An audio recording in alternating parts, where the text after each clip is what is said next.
અલા સુષ્મા, હા મમ્મી. આ શું કરે છે?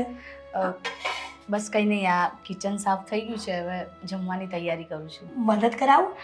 ના ના મમ્મી, હું બનાવી દઈશ. જો તું આવી રીતના મને કરે છે ને તો મને એવું લાગે છે એક દિવસ હું સાવ આળસુ થઈ જવાની છું. જ્યારથી તું આ ઘરમાં આવી છે ને ત્યારથી મને એક પણ કામ અડવા નથી દેતી, અને મારો સ્વભાવ સારો છે ને એટલે મારી વહુ પણ સારી છે, અને મારી જેઠાણી જોઈને તે એટલે તેની વહુ નથી આવતી. પણ હા હા, આ મંગળસૂત્ર? મમ્મી, એમાં એવું છે ને કે મારું મંગળસૂત્ર તૂટી ગયું હતું, હા, તો મને સાગરે નવું બનાવી આપ્યું. સારું કહેવાય ને દીકરા. આ કેટલાનું થયું? 90,000. લો, મારા દીકરાને આ 90,000ના મંગળસૂત્રમાં જીવ ગયો. સાવ ગાંડો છે, બુદ્ધિ વગરનો. કેમ મમ્મી, શું થયું? અરે કાંઈ 90,000ના મંગળસૂત્ર લેવાય? હવે થોડુંક ભારે માનું લીધું હોત તો ભલે ને 1.5 લાખ 2 લાખ થાય, શું વાંધો છે? મમ્મી, એમાં એવું હતું ને કે મને આ જ ડિઝાઇન અને આ જ રીતનું ગમે છે, એટલે એમણે સેમ એવું કરાવડાયું. એ મને કહેતા હતા ઘણી બધી ડિઝાઇન હતી, પણ મને ખબર નહીં, લગ્નમાં એમણે મને આ પહેરાવ્યું હતું ને એટલે મને આ જ ગમતું હતું. હું તો રિપેર કરાવવાનું કહેતી હતી, પણ એમણે એમ કહ્યું કે ભાઈ તું આ જ ડિઝાઇનનું આ જ સેમ બનાવી દે, હું એને બનાવી જાય ને એટલે હું આ પાછું એને પહેરાવી દઉં. સાચું કહું ને, તું બહુ કરકસરવાળી છો. હા, ખર્ચો 2 રૂપિયાનો થતો હોય ને તો 5 રૂપિયાનો કરે એવી નથી. આ છે ને જીવીએ છે ને ત્યાં સુધી મોજ-શોખ કરી લેવાય. હા, મર્યા પછી આપણે કોઈ આપણને બાંધી નથી દેવાનું. એના કરતાં જેટલું જીવીએ છીએ ને એટલું સુખ શાંતિથી અને મોજથી જીવાનું. સુષ્મા, જીવનમાં શું લાવ્યા હતા ને શું લઈ જશું? સાચી વાત છે મમ્મી તમારી, પણ સાચું કહું ને મમ્મી, આ ઘરમાં આવ્યા પછી મને કોઈ જ વાતની કમી નથી. મને બધું જ મળી ગયું છે. અને પહેલાં તો સાગર, કે હરેક સ્ત્રીને છે ને એવી ઈચ્છા હોય કે એની જીવનમાં એવો પુરુષ આવે કે જે એને બધી જ રીતે સાચવે અને બધું જ ધ્યાન રાખે, અને એ મને આ ઘરમાં આવીને મળી ગયું. તમે પણ મને એટલું સાચવો છો અને સાગર પણ મને એટલું જ સાચવે છે, પછી બીજું મને શું જોઈએ મમ્મી? સાચી વાત છે. મારો દીકરો તને સાચવે છે ને એ જ મહત્વનું છે, અને કાયમને માટે બંને ખુશ રહો ને એવી હું ભગવાનને પ્રાર્થના કરીશ. આ બધું તો ઠીક છે, પણ સાચું કહું ને, હા તું આ ઘરમાં આવી ગઈ છું, પણ જો હવે આદિની ઘરવાળી આવી જાય ને તો સારું. પણ મારી જેઠાણીનો સ્વભાવ એટલો ખરાબ છે, કૂતરા બિલાડા જેવો, કે વાત પૂછમાં. સુષ્મા, સાચું કહું ને તો હું લગ્ન કરીને આવીને ત્યારે પણ આવો સ્વભાવ હતો. આ એના સ્વભાવના કારણે એની વહુ પણ નથી આવતી. આ સારું ન લાગે દીકરા. આદિની ઉંમર સાગર કરતાં કેટલી મોટી છે, અને તું આ ઘરમાં વહુ તરીકે આવી ગઈ, પણ ગામ એમ વાતો કરે છે કે જેઠાણીના છોકરા રહી ગયા અને દેરાણીના છોકરા પરણી ગયા. હવે તું જ કે અમારે ગામને શું જવાબ આપવો? મમ્મી, તમે બિલકુલ ચિંતા ના કરશો, આદિભાઈના પણ લગ્ન થઈ જશે, અને થાય, માને છોકરાની ચિંતા થાય ને એટલે કદાચ એ ગુસ્સામાં તમારી સાથે ઝઘડી પડતા હશે, પણ સાચું કહું મમ્મી, મારી માટે તો તમે બેવ સરખા છો. જરાય નહીં હો. આ જેવી મને માં માને છે ને એવી મારી જેઠાણીને બિલકુલ ન માનતી. એ માં કહેવાના લાયક જ નથી. એકદમ હરામી માણસ છે. ખબર નહીં હા મારી સાસુએ એટલે કે આ તારા ઘરના સાસુએ જેઠના લગ્ન મારા એ જાડી સાથે શું કામ કરાવ્યા હશે? આ કોઈ દુનિયામાં મળતી જ નહોતી. પછી મને કહેતી હતી કે મેં તમારા પર ઘણા બધા ઉપકાર કર્યા છે, કે મેં હું તને આ ઘરમાં લઈ આવી. શું લાવવાની જરૂર હતી? એ મારા નસીબમાં જે હતું ને એ મળી જ જતે. ત્યારે ખોટું મારે સાંભળવું પડે એનું. મમ્મી, તમે શાંત થઈ જાઓ. એક તો તમને બીપીનો પ્રોબ્લેમ છે, તમે આમ ગુસ્સે થશો તો તમારી તબિયત બગડશે. આ જેઠાણીની સાથે રહી રહીને ભૂતકાળમાં બીપીનો પ્રોબ્લેમ થઈ ગયો. પિયત હતી ને તો મારા મમ્મીને ત્યાં નયામાંય રોગ નહોતો મારા. એક કામ કરો, તમે અંદર જઈને બેસો, હું તમારા માટે લીંબુ શરબત બનાવીને લાવું. હા, મારી વહુ છે ને તો મારે શાંતિ છે. નહીંતર આ જેઠાણીના રાજમાં હા સુખે ધાન નથી ખાવા દીધા. ખબર નહીં કયા ચોઘડિયામાં જન્મી હશે. મારે તેની માને પૂછવા જવું છે કે તમારી દીકરીને તમે કયા ચોઘડિયામાં જન્મ આપ્યો હતો. મમ્મી, શાંત પણ થઈ જાઓ હવે. જો તમે આમ ગુસ્સો કરશો ને તો તમારી તબિયત બગડશે. ચલો જાઓ, તમે અંદર જાઓ, હું લીંબુ શરબત બનાવીને લાવું. સારું બેટા, સાચવજે તું. હા મમ્મી. અને જો લીંબુ કાપે ને તો ચપ્પુ દૂર રાખજે. હા મમ્મી, ધ્યાન રાખીશ.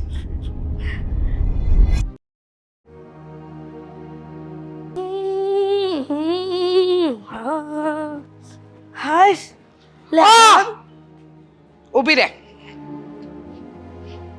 હાઈસ ને હાઈસ કરતી. મેં તમારું કઈ લઈ ખાધું છે? તમારી કઈ યાર દુશ્મની છે? તમે દર વખતે કાંઈક ને કાંઈક વાતમાં ટોકીને ઊભા રહી જાઓ છો. શું કામ છે? કામ તો ઘણાય છે, પણ શરૂઆત જ્યાંથી કરવાની છે ને એ કરી લઉં. તો ભગોને કાંઈક ને કાંઈક વસ્તુમાં ગમે એ વાતમાં ટોક ટોક ટોક ટોક. આ તમારા જીવનને શાંતિ નથી ક્યારે? શાંતિ તારા જીવનને નથી, મને સલાહ આપતી. આ મારો દીકરો રાત દિવસ મહેનત કરે અને તમારે લોકોને આયતું ખાવું છે. હા, આ મંગળસૂત્ર શું કામ કરાવ્યું? કોને પૂછીને કરાવ્યું? આપણે ત્યાં ઘરમાં નક્કી છે ને કે દિવાળી સમયે બધાનું સોનું લેવાનું, તો શું કામ મંગળસૂત્ર કરાવ્યું તારી વહુનું? બરાબર.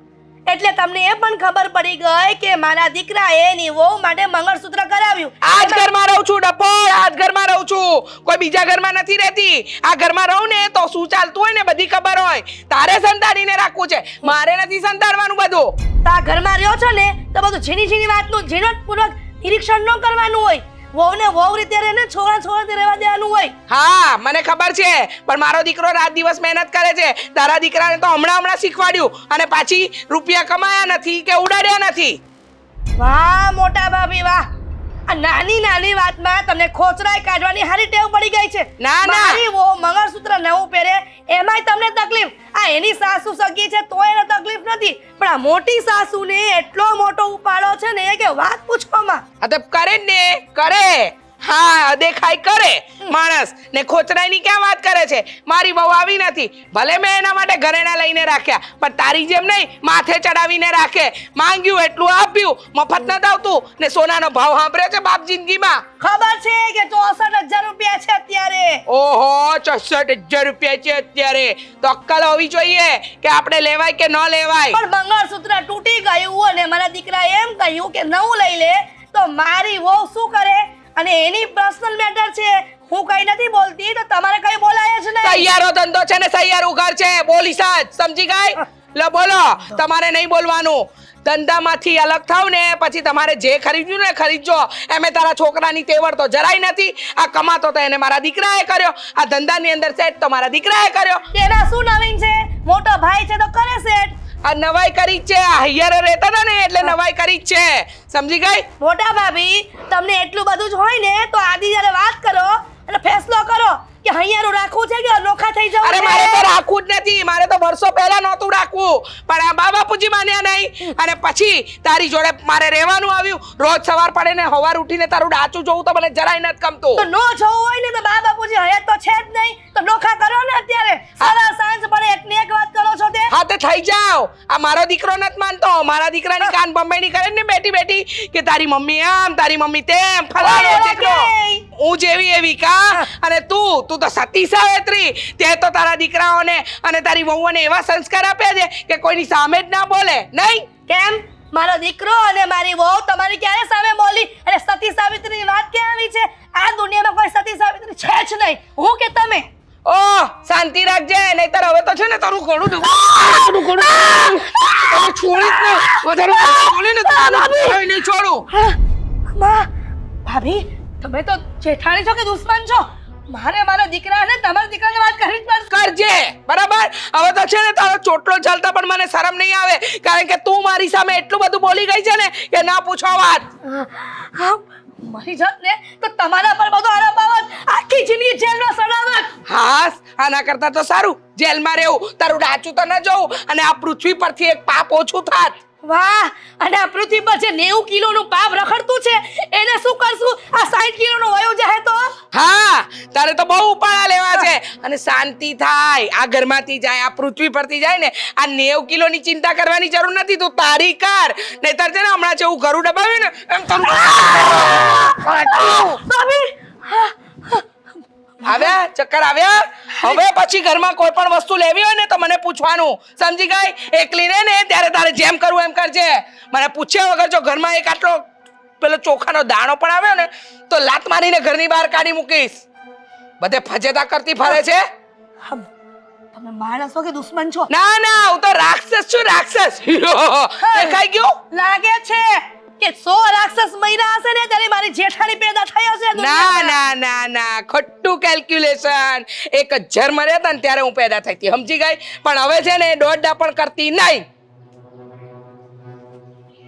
જાડી બંબુ ઘેરડી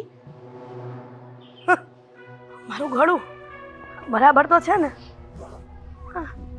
હા છે.